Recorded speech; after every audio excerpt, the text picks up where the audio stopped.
Dieu accorderait de la chance à certains et pas à d'autres. C'est donc pour cela. Ou bien tout simplement certains ont-ils compris qu'il ne faut pas confondre le pas de chance avec le manque d'audace.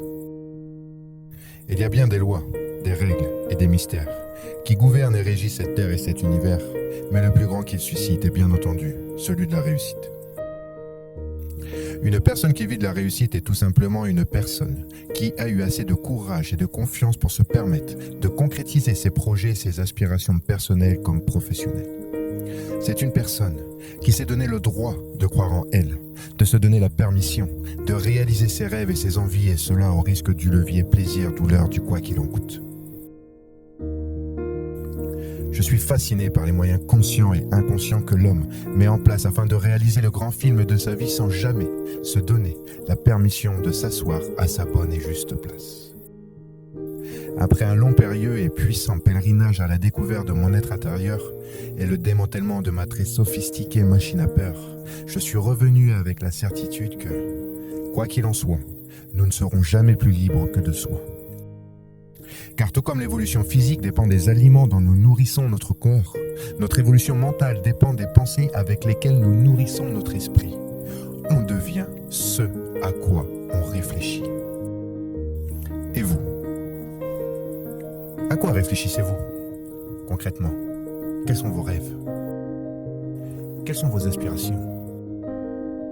Qu'est-ce qui vous anime profondément à faire bouillonner tout votre être? Qu'est-ce qui vous freine? De quoi avez-vous peur? Qu'est-ce qui vous empêche de vous réaliser pleinement? Vos rêves jamais réalisés ont-ils rejoint vos mots jamais dits? Ne serait-il pas venu le temps d'arrêter de vous trouver des excuses, le temps d'arrêter de rêver votre vie et enfin vivre pleinement de vos rêves? La grandeur personnelle revient au fait d'avoir un sens de sa destinée et la conviction que ses pensées et son imagination sont les seules vraies limites de ses possibilités.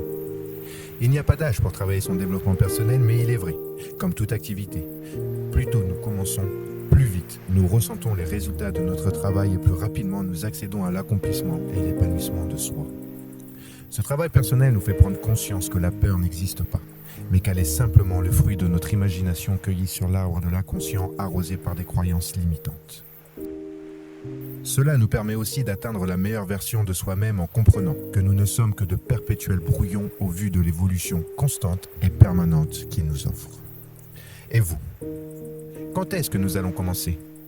Ce risque ou cette décision que vous avez peur de prendre pourrait être le déclic qui changera à tout jamais votre vie personnelle comme professionnelle. Le développement personnel n'est pas un don, mais bel et bien le résultat d'un sérieux travail engagé avec soi-même où chacun commence à des niveaux très différents. Les grands hommes sont ceux qui pensent fermement avoir été placés sur la terre pour faire de leur vie quelque chose de merveilleux. On me demande souvent dans les coachings comment faire pour bien gagner sa vie.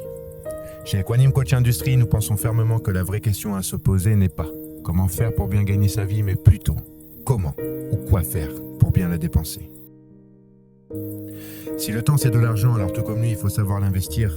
Equanime Coach Industrie, l'investissement n'ayant pour seul risque celui de vous voir réussir. Je vous dis donc à très vite sur le chemin de votre propre réussite.